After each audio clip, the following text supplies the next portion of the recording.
وطن وطن جنت جنت وطن وطن وطن وطن جنت جنت وطن کندهار ښاروالي د ښار په شپږمه ناحیه اول ګذر کې د یوې کوڅې د اساسي رغولو چارې راپیل کړې.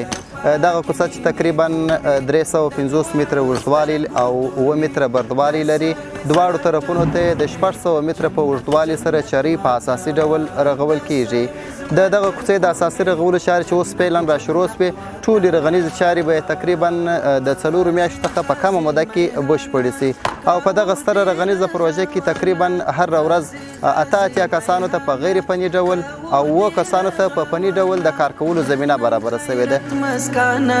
جنت جنت وطن مخکې خو کارونه اوس خوشحاله شه پر کارو ولاړ خپل کلی وطن نه دی آبادېږي، خپل کوڅو کې کار کوه. شکر دی الحمدلله. د خو دغه ځای دی چې باید موږ ډېر خوشحاله اوسو چې موږ ځوانانو ته د کار زمینه برابره کړه. اقتصادي مشکلات چې د همدغه کوڅو په اساسي رغولو سره د دې سیمې خلکو زیاته خوښي وښودل او د کندهار ښاروالي د دې مهم ګام څخه یې تود هرکلی وکړي.